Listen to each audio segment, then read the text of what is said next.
لیے چل رہے ہیں. اللہ تعالیٰ آپ کے علم میں عمر میں برکتیں عطا فرمائیں، آپ کا فیض جاری فرمائیں.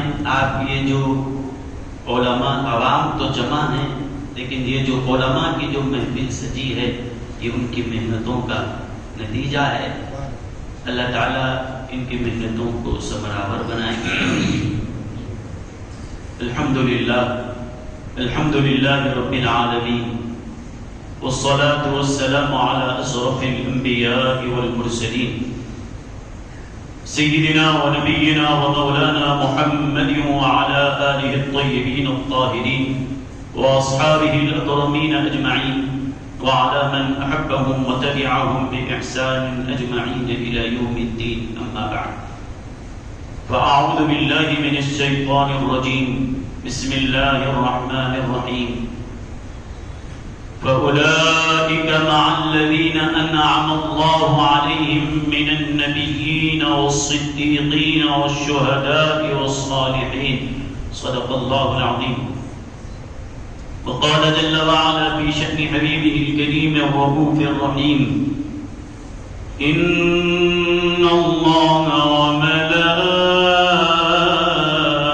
وملائكته يصلون على النبي يا أيها الذين آمنوا صلوا عليه وسلموا تسليما. اللهم صل على وسيدنا مولانا محمد وعلى محمد وعلى محمد وصحبه والسلام عليكم يا رسول الله صلى الله عليه وسلم. سيدنا محمد وبارك وسلم. سلطان جہاں محبوب خدا تیری شان و شوکت کیا کہنا. سلطان جہاں محبوب خدا تیری شان و شوکت کیا کہنا. ہر شے پہ لکھا ہے نام تیرا، تیرے ذکر کی رفعت کیا کہنا. سبحان اللہ سبحان اللہ. ہر شے پہ لکھا ہے نام تیرا، تیرے ذکر کی رفعت کیا کہنا. ہے سر پہ تاج نبوت کا، جوڑا ہے تن پہ کرامت کا، صحرا ہے جبین پہ شفاعت کا. ہے سر پہ تاج نبوت کا، جوڑا ہے تن پہ کرامت کا، صحرا ہے جبین پہ شفاعت کا. امت پہ ہے رحمت کیا کہنا، امت پہ ہے رحمت کیا کہنا. قرآن کلام باری ہے اور تیری زبان پہ جاری ہے. قرآن کلام باری ہے اور تیری زبان پہ جاری ہے. کیا تیری فصاحت پیاری ہے، تیری بلاغت کیا کہنا. کیا تیری فصاحت پیاری ہے، تیری بلاغت کیا کہنا. صدیق شان صداقت کی، فاروق جان عدالت کی، عثمان ہے کان سخاوت کی. صدیق شان صداقت کی، فاروق جان عدالت کی، عثمان ہے کان سخاوت کی. حیدر کی ولایت کیا کہنا. سبحان اللہ سبحان اللہ سبحان اللہ. ولایت کیا کہنا. اور دو پھول بطونی گلشن کے، ایک سبز ہوئے ایک سرخ ہوئے. دو پھول بطونی گلشن کے، ایک سبز ہوئے ایک سرخ ہوئے. بغداد و عرب جن سے مہکے، ان پھولوں کی نگہت کیا کہنا. سبحان اللہ سبحان اللہ. عرب جن سے مہکے، ان پھولوں کی نگہت کیا کہنا. کہ دو عالم میں ہے جلوگر غوث اعظم، ادھر غوث اعظم ادھر غوث اعظم، ادھر غوث اعظم ادھر غوث اعظم. اور نہ نکلے گی ہرگز میری جان تن سے، نہ نکلے گی ہرگز میری جان تن سے. نہ آئیں گے جب تک نظر غوث اعظم. سبحان اللہ سبحان اللہ. آئیں گے جب تک نظر غوث اعظم. اور بروز قیامت یہ کہتا اٹھوں گا، بروز قیامت یہ کہتا اٹھوں گا، ادھر لے چلو ہیں جدھر غوث اعظم. سبحان اللہ سبحان اللہ سبحان اللہ. چلو ہیں جدھر غوث اعظم. اور درخت حقیقت نبی مصطفیٰ ہیں، درخت حقیقت نبی مصطفیٰ ہیں. علی شاخ ہیں اور ثمر غوث اعظم. سبحان اللہ سبحان اللہ. 3 بار درود پاک کا نذرانہ پیش کریں. اللهم صل على سيدنا مولانا محمد عبدك وعلى ونبيك. آله وصحبه اللهم صل على سيدنا محمد عبدك ونبيك. وعدد معلوماتك اللهم صل على سيدنا محمد وعلى آله اللهم صل على سيدنا وسلم. وعلى آله وصحبه أفضل صلواتك وعدد معلوماتك وبارك وسلم. اللهم صل على سيدنا محمد وعلى آله وصحبه أفضل صلواتك وعدد معلوماتك وبارك وسلم. مکرم حاضرین، معزز سامعین، آپ نے ابھی حضرت سے بہترین پرجوش خطاب سماعت کیا، عقلی اور عقلی دلائل سے بھی، سائنسی دلائل سے بھی اور کتاب و سنت کے دلائل سے بھی یہ بات سمجھائی. اب یہ بات بالکل ہمارے لیے واضح ہو گئی کہ جو پیران پیر، جو ولی اللہ نے جس کو یہ طاقت عطا فرمائی، جو کل ماں کی پیٹ میں رہ کر قرآن حفظ کر سکتا ہے، جو ماں کی پیٹ میں رہ کر اللہ نے ان کو یہ عنایتیں سے سرفراز کیا ہے، ہمیں یقین ہے جس خدا نے ان کو ماں کی پیٹ میں رکھ کر فیض والا بنایا ہے، اسی خدا نے آج ان کو زمین کی پیٹ میں یعنی قبر میں رکھ کر بھی اللہ نے فیض والا بنایا. یہ خدا کی عطا ہے جو اس عالم میں بھی ان کو باقاعد رکھا اور اس عالم میں بھی ان کو باقاعد رکھا. اللہ تعالیٰ نے انہی باقاعد اور انعام یافتہ بندوں کا ذکر کرتے ہوئے فرمایا کہ یہ انعام والے انبیاء ہیں، صدیقین ہیں، شہداء ہیں اور صالحین ہیں. میرے بزرگوں اور دوستوں، ان ہستیوں کا فیض زندگی میں تو جاری رہتا ہی ہے، لیکن مرنے کے بعد کی دنیا سے پردہ فرمانے کے بعد ان کے سلسلہ فیض میں کوئی انقطاع نہیں آتا، وہ رکتا نہیں، بلکہ اللہ کی عطا سے وہ جیسے دنیا میں ہے تو فیض پہنچاتے ہیں، دنیا سے چلے جاتے ہیں تب بھی ان کا فیض جاری رہتا. میں اتنی عظیم ہستی کے سامنے کچھ کہنے کی جرأت تو نہیں کر سکتا، لیکن انہی کی دعاؤں کے ساتھ آپ حضرات کے سامنے کچھ کہنے کی کوشش کر رہا ہوں. اللہ تعالیٰ مجھے حق کہنے اور حق پر ہم سب کو عمل کرنے کی توفیق عطا فرمائے. میرے بزرگوں اور دوستوں، یہ ایک حقیقت ہے کہ جس میں کسی کو انکار نہیں ہے کہ ہر ایک کو موت آنی ہے، سب کو مرنا، اس دنیا کو چھوڑ کر ہم سبوں کو جانا، کسی کو اس میں اختلاف نہیں. لیکن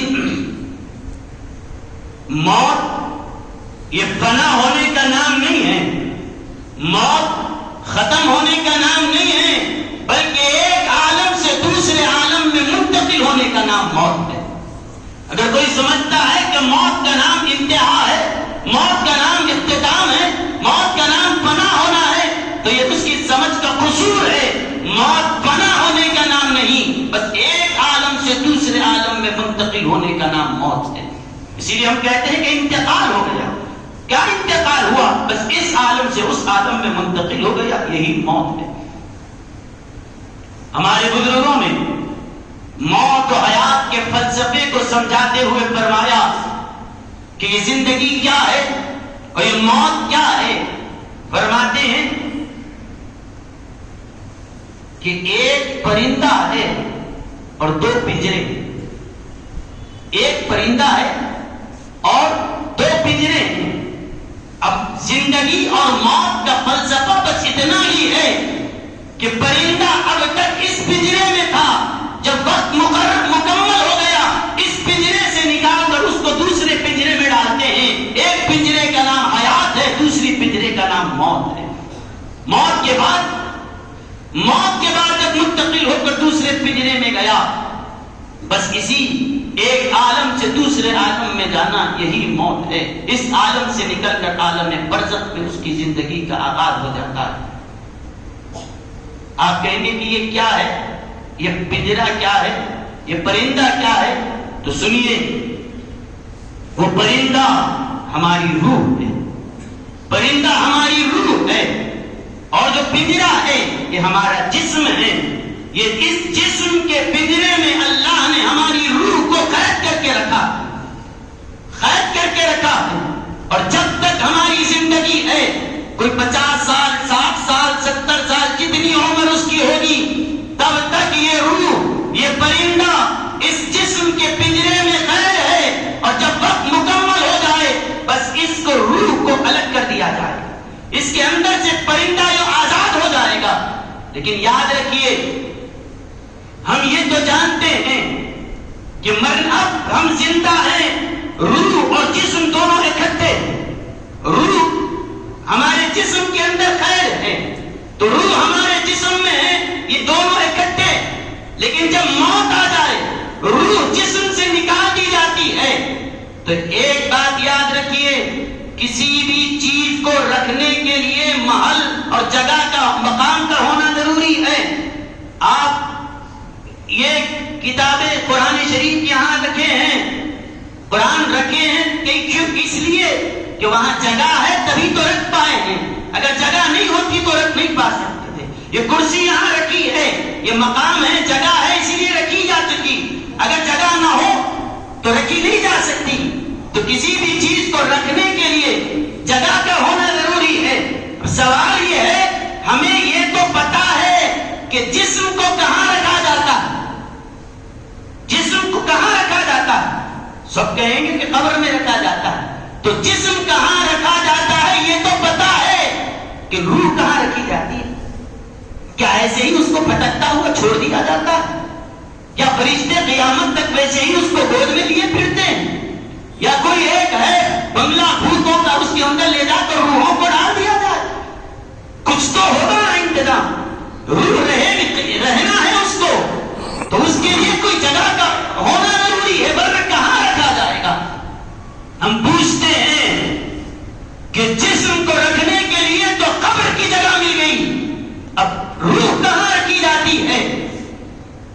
کوئی اس کا جواب لا سکتا ہے تو اپنے طور پر تحقیق کر کے لائے، جو تحقیق کرنا چاہے کرے، لیکن ہمارے علماء اہل سنت نے ہمیں یہ تعلیم دی، ہمارے بزرگوں نے بھی سمجھایا کتاب و سنت کی روشنی میں کہ میاں دیکھو، اللہ جس طرح یہ جسموں کا خالق ہے، اللہ جس طرح جسم کو پیدا کیا تو جسم کے سارے تقاضوں کی تکمیل کے لیے ایک نظام بنایا ہے، تو جیسے اللہ جسم کے لیے ایک نظام بنایا ہے، روح کے لیے بھی ایک نظام اللہ نے بنایا ہے۔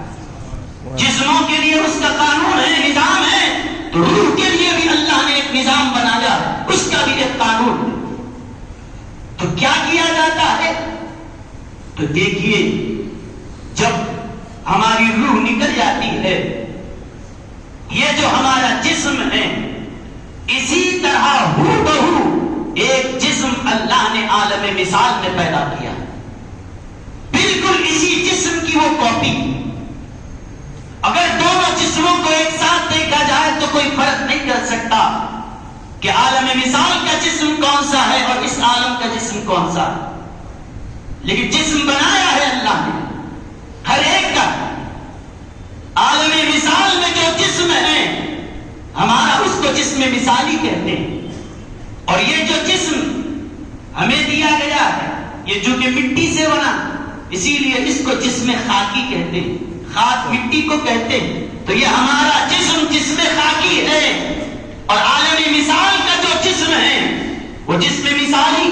ان دونوں جسموں کو دیکھنے میں تو کوئی فرق نظر نہیں آتا، ہو بہو ہے، لیکن فرق یہ ہے کہ یہ جسم ہمارا کثیف ہے، وہ جسم لطیف ہے۔ اس کو ایسے سمجھیں کہ اگر ادھر سے ہم گزرنا چاہیں تو دیوار تک تو ہم جا سکتے ہیں، دیوار کے پار ہم نہیں ہو سکتے، لیکن جو لطیف جسم ہوتا ہے کوئی دیوار اس کے لیے آڑ نہیں بنتی، وہ دیوار کے آر پار بھی چلا جائے کوئی چیز اس کو روکنے والی نہیں۔ آپ اسی لیے اگر کوئی مرنے سے پہلے سارے دروازے کھڑکیاں سب بند کر کے کا فرشتہ چھت سے داخل ہو جائے کوئی اس کو روک نہیں سکتا، اس لیے کہ وہ لطیف ہے، اس کے لیے کوئی چیز رکاوٹ نہیں بنتی۔ تو عالم مثال کا جسم اللہ نے لطیف بنایا اور یہ جسم ہمارا کثیف ہے۔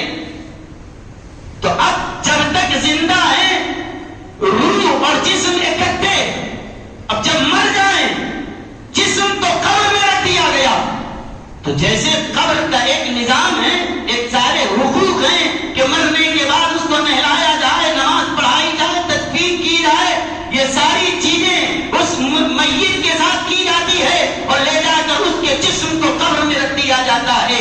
اب کیا روح کو ایسے ہی چھوڑ دیں گے؟ نہیں، اللہ نے اس کے لیے بھی انتظام فرمایا ہے کہ نیک بندے کی جب روح نکالی جاتی ہے، اب جسم الگ ہو گیا، روح الگ ہو گئی، یہاں جسم تو ان کے رشتہ داروں کے ہاتھوں میں رہتا ہے اور روح فرشتوں کے ہاتھوں میں رہتی ہے، فرشتوں اس کو لے کر چلتے ہیں، اور یہاں نہلا دھلا کر جب اس کو رکھ دیا، چاہنے والے رشتہ دار دوست و احباب آ کر اس کی زیارت کرتے ہیں، اور نیک بندے کی روح جب آسمانوں پر لے جائی جاتی ہے، آ کے فرشتے اس کی زیارت کرتے ہیں، دیکھو اللہ کا ولی آیا ہے، خدا کا برگزیدہ بندہ آیا ہے۔ سبحان اللہ، سبحان اللہ۔ یہ نظام ہے، کہا کہ جسم رشتہ داروں کے ہاتھوں میں رہے اور روح فرشتوں کے ہاتھوں میں رہے، اور جسم کو نہلا کر غسل دے کر اس کے لیے اس کے چاہنے والے یہاں دیدار کرتے رہے، اور اللہ کی پاک مخلوق وہ بے گناہ فرشتے اس کی روح کا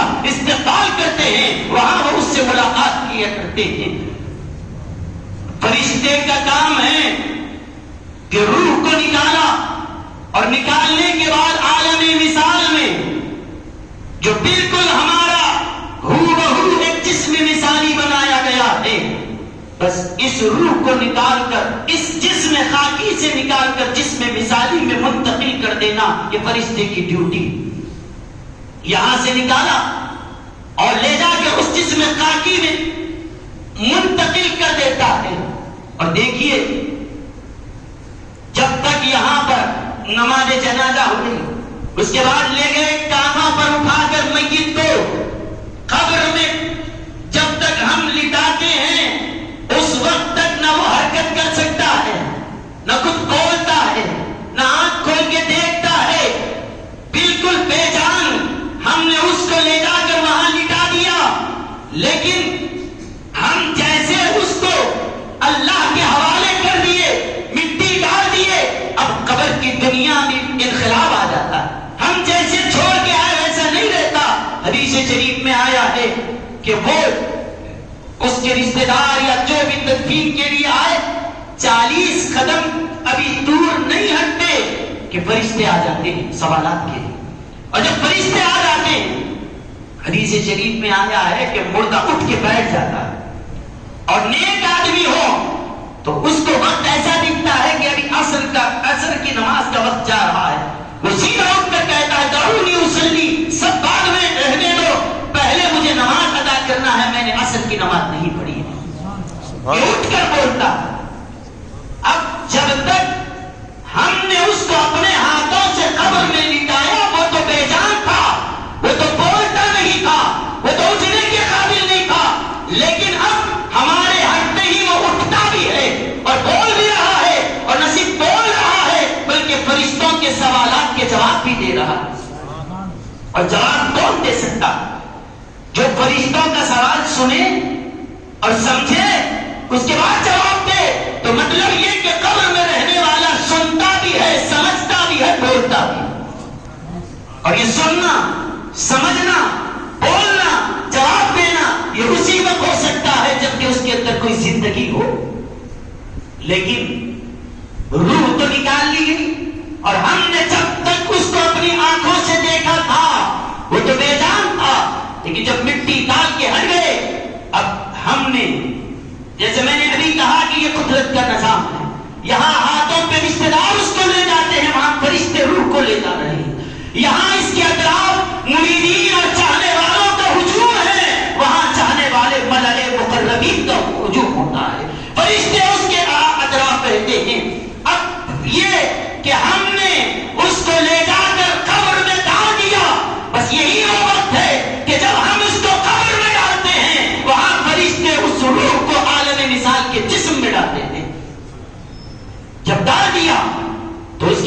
ہوا؟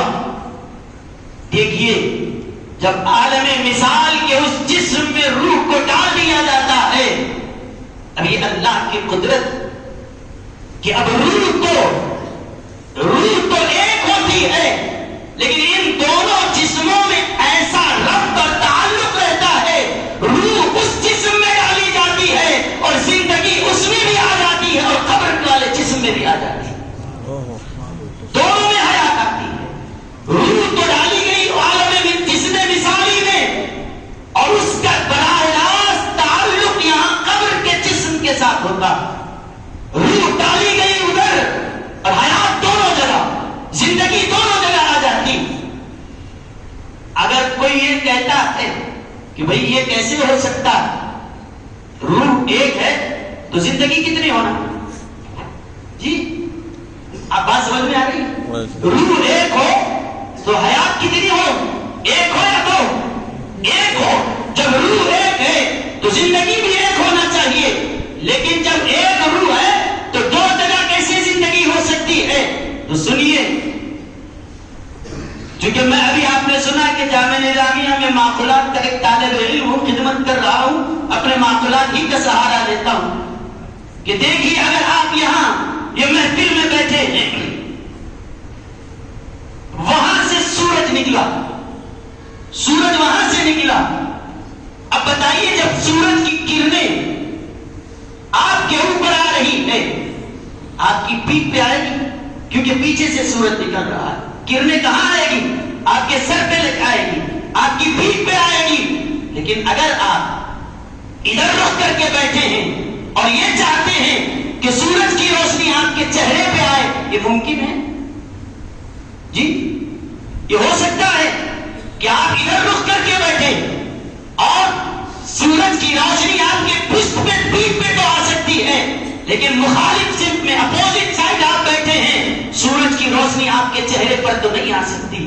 لیکن کرسی صدارت پر حضرت جلوہ فرما ہے، جہاں بیٹھے وہی صدر ہے، حضرت یہاں تشریف فرما ہے، بالکل سورج اگر وہاں سے چمکے گا تو بتائیے آپ کی تو پیٹھ پہ اس کی شعاعیں ہیں، لیکن حضرت کے چہرے پہ، کیونکہ یہ سورج کے مقابل میں آپ اپوزٹ ڈائریکشن میں ہیں، اسی لیے چہرے پہ تو روشنی نہیں آ سکتی، لیکن پیٹھ پہ آئے، لیکن حضرت بالکل سورج کے روبرو ہیں تو سورج کی روشنی سیدھا چہرے پر، یہاں ان کے چہرے پہ تو آ سکتی ہے، لیکن مخالف اپوزٹ سائڈ بیٹھنے والوں کے چہرے پہ نہیں آ سکتی۔ اب بتائیے کیا آپ کے لیے یہ ممکن ہے کہ سورج کی روشنی آپ کے چہرے پہ آئے؟ نہیں۔ آ سکتی ہے؟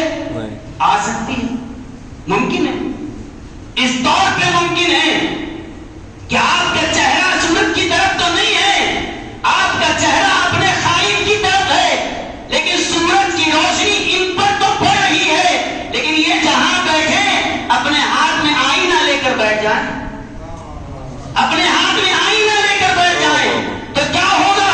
سورج چمکے گا، وہاں روشنی آئینے پر پڑے گی، اور جب روشنی آئینے پر پڑے گی تو آئینے کے سامنے جو بھی ہوگا اس کا ریفلیکشن آپ کے چہرے پر آئے گا۔ اب آپ رخ کدھر بھی ہو، رخ تو سورج کے مقابل سمت آپ کا ہو گیا، لیکن آپ نے اپنے خالق کی طرف رخ کر لیا، اب سورج کی روشنی ادھر پڑے گی اور یہاں آئینہ اس کا عکس لے کر آپ کے چہرے پر ڈالے گا۔ اسی لیے یاد رکھیے بزرگوں کی خدمت میں حاضری دیا کریں، کیونکہ شیخ کا دل آئینے کی طرح صاف ہوتا ہے، خدا کی تجلی جب شیخ کے دل پر پڑتی ہے تو آئینے سے اس کا جو ریفلیکشن ہوتا ہے، جو اس کا عکس نظر آتا ہے، اگر کوئی ناقص بھی سامنے آ جائے وہ بھی کامل بنا دیا جاتا ہے۔ سبحان اللہ، سبحان اللہ۔ کوئی والا بھی آ جائے وہ تو اپنے اندر آئینے کی طرح دل نہیں رکھتا، لیکن آئینے کے سامنے جاتا ہے، جو نور وہاں پڑتا ہے اسی کا عکس اس کے چہرے کو بھی دیا جاتا ہے، دل کو بھی دے دیا جاتا ہے۔ سبحان اللہ، سبحان اللہ۔ میرے بزرگوں اور دوستوں، اب حضرت کے ہاتھ میں آئینہ ہو تو اب کیا ہوگا؟ سورج ایک ہے، روشنی دو جگہ، سورج نکلا وہاں سے آئینے پہ بھی چمک دے رہا ہے،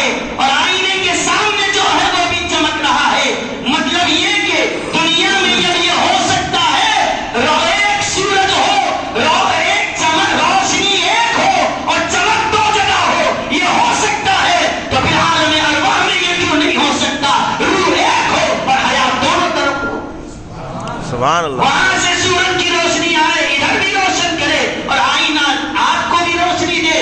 جب ایک سورج کی شعاع بیک وقت دونوں کو روشن کر سکتی ہے تو خدا کے حکم سے ایک ہی روح عالم مثال کے جسم کو بھی زندہ رکھتی ہے, قبر میں رہنے والے جسم کو بھی زندگی دیتی ہے. سبحان اللہ سبحان اللہ. اب دونوں میں بھی حیات ہے لیکن دونوں کا ربط ہے, تعلق ہے. تو اس طرح سے یہ جو روح نکال لی گئی عام مسلمانوں کی, عام مسلمان ہے اس کی روح بھی ایسے ہی نکال لی گئی. نافرمان بھی ہے اس کی بھی روح نکال لی جاتی ہے. لیکن قرآن نے کہا کہ ان الابرار لفی علیین وان الفجار لفی سجین.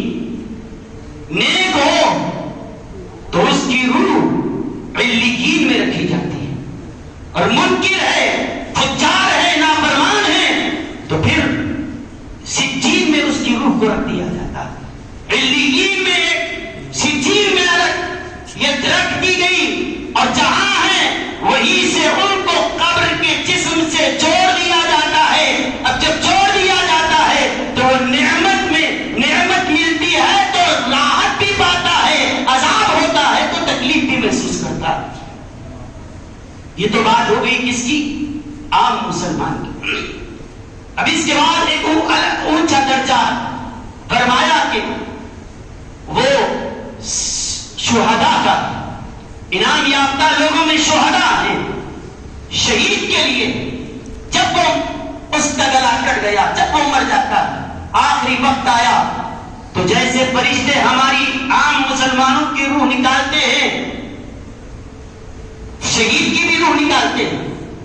اور شہید کی روح جس طرح عالم مثال کے اس جسم میں دوسروں کی روح رکھی گئی, شہید کی روح بھی ویسے ہی رکھ دی جاتی ہے. فرشتہ اپنا ڈیوٹی کر رہا ہے, بس یہاں سے جسم خاکی سے لیا اور جسم مثالی میں پہنچایا. عام مسلمانوں کے لیے بھی یہی ہے. شہید جب اس کا آخری وقت آیا اس کی بھی روح نکالا اور عالم مثال کے جسم میں منتقل کر دیا. لیکن میرے بزرگوں اور دوستوں, یہاں سوال یہ ہے کیا عام مسلمانوں کے لیے بھی یہی طریقہ کہ جسم خاکی سے لیا اور جسم مثالی میں منتقل کر دیا؟ شہید کے لیے بھی یہی طریقہ. پھر عام مسلمان کو مردہ کہتے ہیں, شہید کا بھی یہی طریقہ ہے, تو پھر شہید زندہ کیوں؟ قرآن نے کہا کہ شہید زندہ, بل احیاء عند ربهم یرزقون. شہید جب اس کی روح بھی اس جسم خاکی سے نکال کر جسم مثالی میں منتقل کر دی, اور عام مسلمان کے لیے بھی یہی پروسیس ہے, تو پھر ہم عام مسلمان مردہ کیوں اور شہید زندہ کیوں ہیں؟ حالانکہ ہم دیکھ رہے ہیں کہ شہید وہ کر گیا ہے, اس کا گلا کٹ گیا ہے, خون بہہ چکا ہے, اس کا جسم بے جان ہو گیا. ہماری آنکھ تو کہتی ہے کہ یہ مردہ ہے, لیکن قرآن کہتا ہے کہ شہید زندہ. اچھا زندہ ہو تو کیا اس کی روح کوئی اور جگہ ہے؟ نہیں, اسی جسم مثالی میں رکھی گئی. جب اسی جسم مثالی میں رکھنا ہے تو ہم مردہ کیوں اور وہ زندہ کیسے؟ تو یاد رکھیے, یاد رکھیے, عام لوگوں کی روح اور شہید کی روح میں فرق یہ ہے کہ انسان مسلمان جب تک زندہ ہے عمل کر سکتا, نیکیاں کر سکتا ہے, اور جب تک نیکیاں کرتا رہے گا تب تک ثواب بھی ملتا رہے. جب تک نیکی ہے تب تک ثواب بھی ہے, اور جب سانس رکی عمل رک گیا, جب عمل رکا ثواب بھی رک گیا. جب تک سانس ہے عمل ہے, عمل کر سکتے ہیں, آپ نماز پڑھ سکتے ہیں, روزہ رکھ سکتے ہیں, خیرات کر سکتے ہیں, درود پڑھا جا سکتا ہے, ذکر کیا جا سکتا ہے, لیکن سانس ختم, عمل ختم. جب عمل ختم تو ثواب بھی رک گیا, روح کی ترقی بھی رک گئی. لیکن اللہ کے رسول صلی اللہ علیہ وسلم نے ارشاد فرمایا, صحیح مسلم میں حدیث ہے کہ انسان مر جاتا ہے لیکن 3 ایسے اعمال ہیں جس کی وجہ سے اس کے مرنے کے بعد سانس تو رک جاتی ہے, عمل تو رک جاتا ہے, لیکن اس کا ثواب نہیں ہوتا. فرمایا صدقۃ جاریۃ، ایک تو صدقہ جاریہ کہ مثال کے طور پر کوئی مسجد بنا دیا، بنانے والا تو انتقال کر گیا، اب اس مسجد میں جب تک نماز پڑھی جاتی رہے گی جتنے سجدے ہوں گے ہر سجدے پر اللہ اس قبر میں رہنے والے کو ثواب دے گا جس نے اس مسجد کی تعمیر فرمائی. سبحان اللہ. جس نے یہاں مصلی بچھایا ہے، جس نے یہاں پر ایک اینٹ بھی اگر لگائی ہو تب تک عبادت ہوتی رہے گی، جب تک عبادت ہوتی رہے گی. وہ بنانے والا مر بھی جائے اس کا عمل تو رک گیا ہے، سانسیں تو رک گئی ہے لیکن ثواب رکنے والا نہیں. اس کے بعد اللہ کے رسول علیہ السلام نے فرمایا دوسرا کہ کوئی عالم ہے وہ تو مر گیا لیکن اس کے شاگرد جب تک زندہ ہیں اس کا علم پھیلاتے رہیں گے، اس کا ثواب اس عالم کو ملتا رہے گا. یا اس کی کتاب جب تک پڑھی جاتی رہے گی اس کا ثواب ان کو دیا جاتا رہے گا. لیکن یہ مسجد اور صدقہ جاریہ کا کام تو پیسے والے کر سکیں گے، عالم تو ہر مسلمان تو یہ نہیں کر سکتا. لیکن تیسری چیز جو میرے آقا علیہ السلام نے فرمائی وہ ہر مسلمان کر سکتا ہے. فرمایا کیا؟ او ولد صالح يدعو له، انتقال ہو گیا اس شخص کا لیکن مرنے کے بعد کوئی اس کی نیک اولاد ہے، نیک اولاد پیچھے چھوڑ کر گیا. باپ تو قبر میں چلا گیا، وہ ماں تو قبر میں جا چکی ہے لیکن اس کے مرنے کے بعد اس کی اولاد اس کے لیے ہاتھ اٹھا کر دعا کرتی ہے مولا ہمارے ماں باپ کی مغفرت فرما، والدین کی بخشش فرما. وہ تو چلا گیا ہے لیکن اس کی اولاد کی دعا کا فیض اللہ اس مرحوم کی قبر میں پہنچاتا ہے. سبحان اللہ. سبحان اللہ. تو یہ حدیث سے ثابت ہے عام مسلمان انتقال کر جائے، سانس رک گئی تو عمل رک گیا، عمل رک گیا تو ثواب رک گیا. لیکن تین چیزیں ہیں جس کی وجہ سے ثواب باقی رہتا ہے اور وضو کروا. اس کے علاوہ اس کے لیے بس اتنی ہی اس کی کہانی ہے.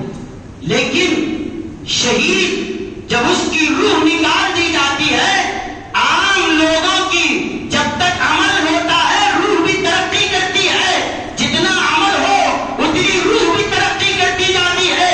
لیکن جب عمل رک گیا روح کی ترقی بھی روک دی جاتی ہے. لیکن شہید کی روح جب نکالی جاتی ہے اس کی سانسیں تو رک گئی، اس کا عمل تو رک گیا ہے لیکن شہید کی روح رکتی نہیں ہے. ہر لمحہ اللہ اس کو ترقی عطا فرماتا ہے، ہر لمحہ ترقی عطا فرماتا ہے. اور حدیث شریف میں آیا ہے شہداء کے لیے اللہ فرماتا ہے، اللہ کے رسول نے فرمایا کہ وہ ایسے زندہ ہیں کہ اللہ تعالیٰ ان کے لیے سبز رنگ کے ہرے رنگ کے پرندے ان کی خدمت میں پیش کر دیے جاتے ہیں اور ان پرندوں پر بیٹھ کر جہاں چاہے وہ سیر کرتے ہیں، جنت میں گھومتے رہتے ہیں اور نعمتیں لوٹتے رہتے ہیں. تو یہ ہماری نظر تو کہتی ہے کہ شہید مر چکا ہے، ہم آنکھوں سے دیکھتے ہیں تو خون بہ چکا ہے، لیکن اللہ فرماتا ہے سنو سانسوں کا رکنے کا نام موت نہیں ہے، حقیقی موت تو روحانی ترقی کا رک جانا ہے. اور شہید اس لیے زندہ ہے وہ مر بھی گیا ہے تو روح ترقی کرتی جا رہی ہے، اس کی روحانیت میں کوئی انقطاع نہیں آتا، ہر دم اس کی روح ترقی کرتی جاتی ہے. اور یہی راز ان فلسطین کے مسلمانوں نے سمجھ لیا ہے. اسی لیے کوئی ہتھیار نہیں ہے، کوئی طاقت نہیں ہے، کوئی برابر ان کے پہلو پر پہلو کھڑا ہونے کے لیے تیار بھی نہیں ہے. تو وہ خالی ہاتھ مسجد اقصی کی حفاظت کے لیے کھڑے ہیں اور اپنی جان کی بازی لگانے کے لیے اس لیے تیار ہیں کہ جیئیں گے تو غازی بن کر جیئیں گے اور اللہ کے اس گھر کے لیے ہماری جان کے نذرانے پیش کرنے کی بات آئے اللہ کے لیے جان بھی قربان کرنے سے کیا ہے. سبحان اللہ. اللہ اکبر. یا رسول اللہ.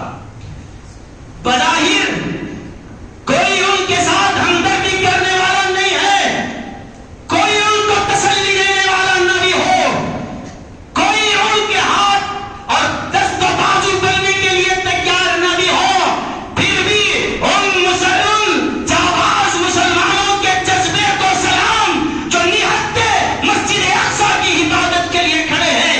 ان کے پاس کچھ نہیں ہے لیکن ایمان کی طاقت ہے جو نسلیں گزرنے کے بعد بھی مسجد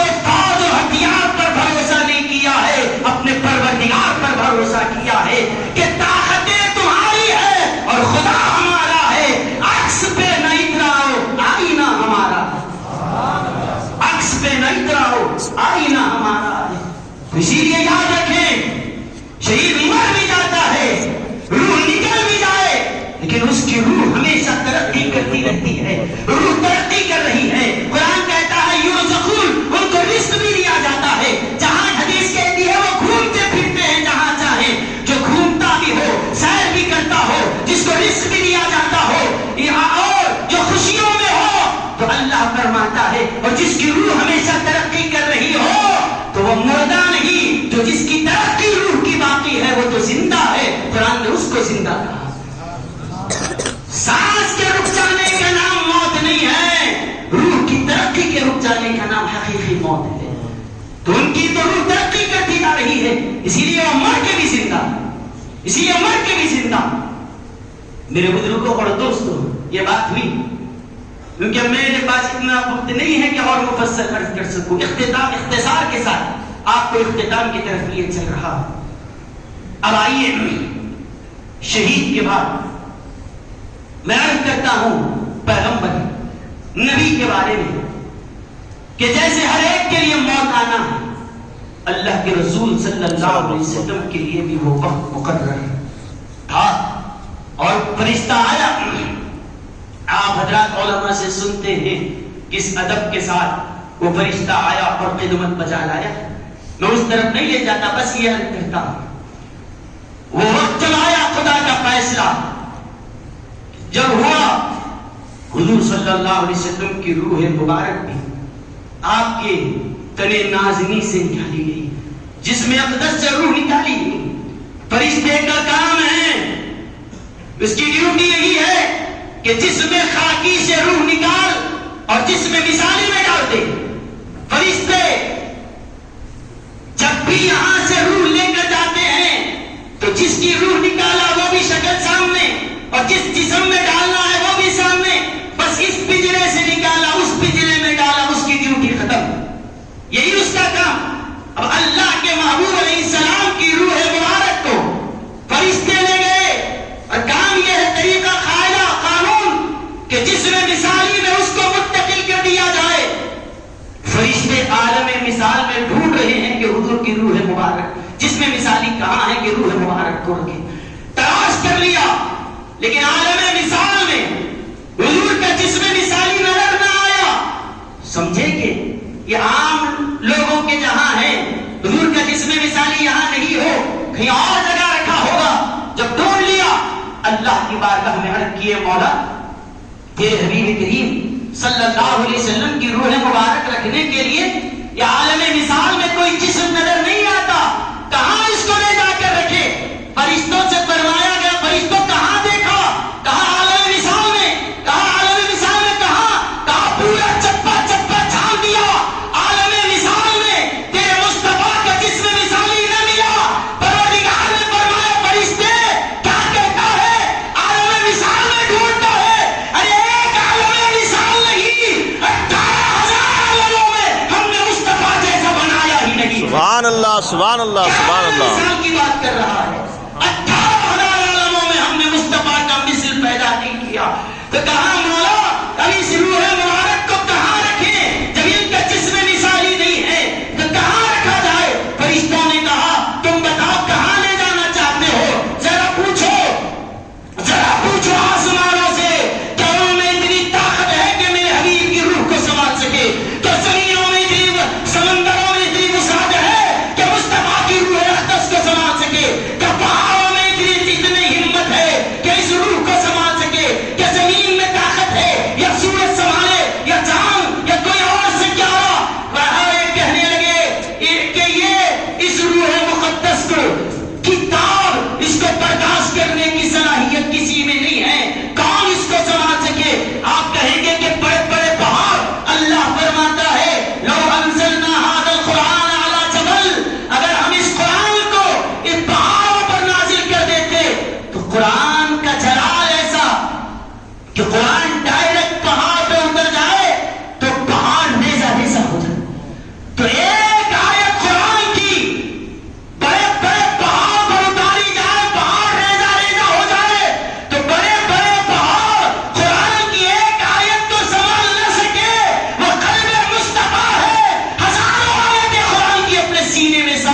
ہوئے ہیں اور باہر بھی ہو تو ریلا ریلا ہو جائے، لیکن وہ قلب ہے جو اس کا تحمل کیا ہوا، اس کو بڑی بڑی طاقتیں بھی اس کے سنبھالنے سے عاجز ہو، وہ قلب مصطفیٰ اس کو سنبھال رہا ہے۔ فرشتوں سے کہا فرشتوں اس روح کو سنبھالنے کی طاقت نہ آسمانوں میں، نہ زمینوں میں، نہ سمندروں میں، نہ پہاڑوں میں، نہ کسی اور کو دی ہے۔ کہا مولا جب کسی نہ جسم مثالی بنایا، نہ کوئی برداشت کرنے والا بنایا، اس روح کو رکھے تو کہاں رکھے؟ اللہ نے فرمایا سنو، اس روح کو سنبھالنے کی اگر کسی میں طاقت ہے تو ہم نے وہ طاقت جس میں مصطفیٰ کو دی ہے، لہذا جہاں سے روح لائے تھے اسی جسم میں لے جا کر واپس کر دو۔ سبحان اللہ سبحان اللہ سبحان اللہ، اللہ اکبر یا رسول اللہ، اللہ جہاں سے لائے تھے تو حضور علیہ السلام کی روح مبارک پھر آپ کے اسی جسم میں لوٹا دی گئی جہاں آپ وصال مبارک سے پہلے جہاں روح تھی۔ اسی لیے ہم حیات النبی کا عقیدہ رکھتے ہیں کہ نبی زندہ ہیں اور ایسے زندہ ہیں کہ وصال مبارک سے پہلے جیسے آپ کا فیض جاری تھا آج بھی گنبد خضرا سے وہی فیض جاری ہے، بے شک بے شک، آج بھی وہ فیض جاری ہے۔ کیوں؟ کیونکہ وہ ہے شہید بھی زندہ ہے مگر اس کی روح عالم مثال کے جسم میں ہے، اور نبی ایسے زندہ ہے روح کہیں اور نہیں اسی جسم میں زندہ ہے جہاں موت سے پہلے روح تھی۔ سبحان اللہ، اسی لیے آپ کی زندگی شہید سے الگ ہے اور اعلیٰ اور افضل اور اکرم، اللہ نے آپ کو حیات عطا فرمائی ہے۔ لیکن پھر بھی کوئی یہ کہے یہ جسم تو کثیف ہے، وہ جسم تو لطیف ہے نا۔ اور قاعدہ ہے کہ آپ کہیں آگے بڑھ رہے ہیں تو وقت آگے گزرتا ہے تو ترقی کریں گے یا پیچھے آئیں گے؟ پڑھنے والا پڑھ رہا ہے، فرسٹ اسٹینڈ میں ہے تو سیکنڈ میں جائے گا، سیکنڈ والا تھرڈ میں جائے گا۔ کوئی ہو سکتا ہے کہ آگے جانے والا پیچھے جائے، لیکن حضور کی ذات وہ ہے وَلَلْآخِرَةُ خَيْرٌ لَكَ مِنَ الْأُولَىٰ کا وعدہ۔ تو آپ بتائیے جس میں خاکی سے عام بات ہے جس میں خاکی بڑا ہے یا جس میں لطیف بڑا ہے؟ کثیف جسم زیادہ بڑا ہو سکتا ہے یا لطیف جسم کی فضیلت زیادہ ہے؟ لطیف اس میں لطافت ہے، اس میں کثافت ہے، تو پھر ترقی کا وَلَلْآخِرَةُ خَيْرٌ لَكَ مِنَ الْأُولَىٰ کا تقاضا تو یہ ہے کہ جس میں خاکی کے بعد پھر جس میں خاکی نہیں بلکہ جس میں لطیف جسم میں روح منتقل کی جائے، تقاضا تو اس بات کا تھا۔ لیکن اللہ نے ایسے اٹھنے والے سوالات کو قیامت تک کے لیے ختم کر دیا، ایسی سوالوں پر مہر لگا دی اور فرمایا تم نے کیا سمجھا ہے کہ یہاں سے لطیف جسم میں جائیں گے؟ جہاں لطیف جس کو تم نے کیا سمجھا ہے؟ کیا سمجھا؟ کہا کہ وہ لطافت ہے وہاں، اگر وہاں لطافت ہے تو سن مصطفیٰ کے جسم خاکی کو ہم ایسا لطیف بناتے ہیں کہ عالم مثال کے جسم کو بھی وہ لطافت نہیں ملی جو مصطفیٰ کے جسم خاکی کو عطا کی گئی ہے۔ سبحان اللہ سبحان اللہ۔ دلیل کیا ہے؟ اللہ نے دلیل بھی رکھی، وہ یہ ہے کہ وہ جسم لطیف کو جو طاقتیں ہیں اس سے زیادہ طاقت تو ہم نے مصطفیٰ کے اس جسم کو دی ہے۔ اس کی طاقت دیکھنا ہو تو پڑھ لو تاریخ کو، معراج کی ایک رات کہاں سے کہاں وہ جسم سے جا کے آ گئے، پھر ان کے جسم کی طاقت ہے۔ جسم لطیف کی طاقت سنانا، فرشتے کی دوڑ بھی سنی، فرشتے کی رفتار بھی سن لی، معراج کی رات مصطفیٰ کے جسم خاکی کی بھی رفتار دیکھی ہے۔ کوئی کہے نہیں نہیں، اور ایک چیز ہے کہ جسم لطیف کو، جسم لطیف جو نور کا ہے، اگر فرشتہ کھڑا ہو جائے تو فرشتے کا سایہ گرے گا؟ بولیے، فرشتے کا سایہ اس لیے نہیں پڑتا کیونکہ وہ لطیف ہے۔ تو جب وہ جسم لطیف کا تقاضا یہ ہے کہ اس کا سایہ نہ پڑے، اللہ فرماتا ہے مصطفیٰ کو دنیا کا جسم ایسا دیتا ہوں، تم نے سنا لطیف جسم کا سایہ نہیں پڑتا، مصطفیٰ کو وہ جسم دیتا ہوں، دنیا کے اس جسم کا بھی کوئی سایہ نہیں ہے۔ سبحان اللہ، سارے لوازمات کے ساتھ وہ ساری لطافتیں، بلکہ وہ ساری لطافتوں کی جو انتہا ہے مصطفیٰ کے اس جسم کی لطافت کی وہاں سے ابتدا ہوتی ہے. اب آئیے میں آگے چلتا ہوں. شہید تو عام مومن تو سن لیا, شہید بھی سن لیا, نبی بھی سن لیا. اب بچے صالحین, صالحین صالحین اولیاء اللہ کے لیے ان کی بھی روح اس جسم سے نکال کر وہاں ڈالی جاتی ہے. تفصیل آپ تو سن چکے. لیکن اللہ کے کچھ ایسے مقرب بندے بھی ہوتے ہیں کہ روح جب عالم مثال کے جسم میں رہ کر, جسم مثالی میں رہ کر جسم خاکی کو زندہ کر سکتی ہے. سمجھ گیا آپ بات؟ عالم مثال کے جسم میں رہ کر قبر میں رہنے والے جسم کو زندہ کر سکتی ہے. اوپر والا جسم نیچے والے جسم کو زندگی دے سکتا ہے, تو یہ بھی تو ہو سکتا ہے کہ نیچے والا رہ کر جسم اوپر والے جسم کو زندگی دے دے. بھئی جب فیض وہاں سے یہاں آ سکتا ہے تو فیض یہاں سے وہاں بھی تو جا سکتا ہے. مرنے کے بعد اس جسم میں روح ڈالی گئی, یہ جسم ایکٹیویٹ ہو گیا. یہ بھی تو ہو سکتا ہے دنیا میں رہ کر کوئی اپنی روح کو اتنی پاورفل بنا دے, اتنی طاقتور بنا دے کہ جسم خاکی میں روح رہے اور عالم مثال کا جسم میں بھی حیات آ جائے. ممکن ہے. راستہ جو ہے تو ادھر سے ادھر بھی آ سکتا ہے, ادھر سے ادھر بھی جا سکتے ہیں.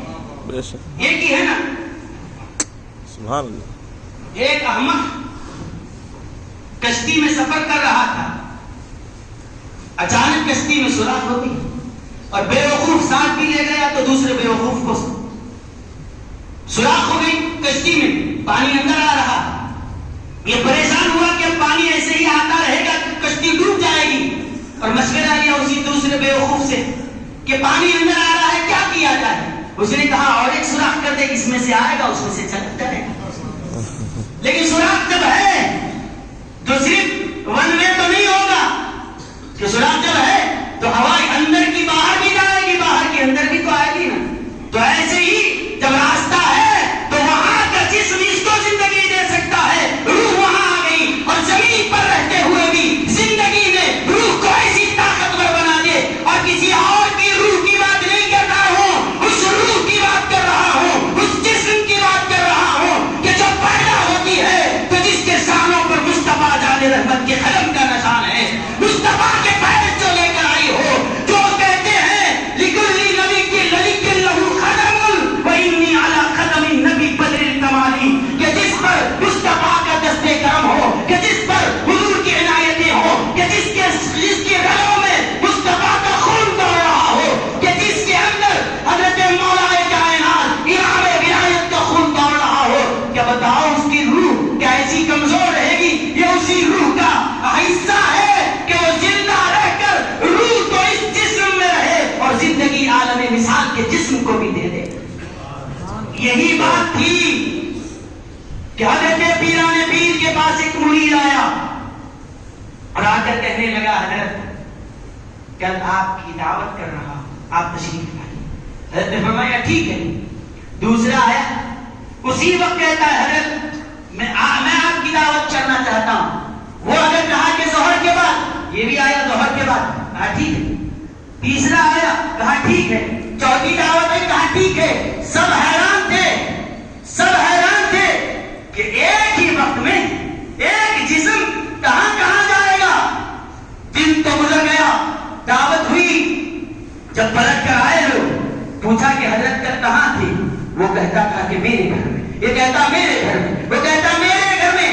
ساروں کا جب ڈیٹا اکٹھا کیا گیا تو پتا چلا ایک ہی وقت میں 70 مریدوں کے یہاں حضرت تشریف لے گئے. سبحان اللہ, سبحان اللہ. جس میں ایک ہے وقت ایک ہے, لیکن نظر آ رہے ہیں 70 مقامات پر. یہ بات سمجھ میں آنے والی نہیں ہے, لیکن اس کو ایسے سمجھ سکتے ہیں کہ حضرت کا جسم مبارک تو جسم خاکی تو ایک ہی تھا, لیکن روح ایسی ترقی ان کی کر گئی ہے کہ عالم مثال کے اس جسم کو وہاں سے بلایا. وجود تو ایک تھا, 70 گھروں میں عالم مثال کا جسم نظر آ رہا تھا. سبحان اللہ. انہوں نے حضور سے آدم رضی اللہ کو دیکھا. کوئی کہے بھئی یہ عجیب و غریب باتیں آپ ایسی کرامتیں سناتے ہیں, اہل سنت کے علماء کے سر سے 4 فٹ اوپر جاتی ہے تو یاد رکھیے کرامت اسی کو کہتے ہیں جو عام لوگوں نہ کر سکے اور ولی کر دے، اسی کو کرامت ہے۔ میں تم بھی کرے سب کر سکے تو وہ کرامت ہی کیا؟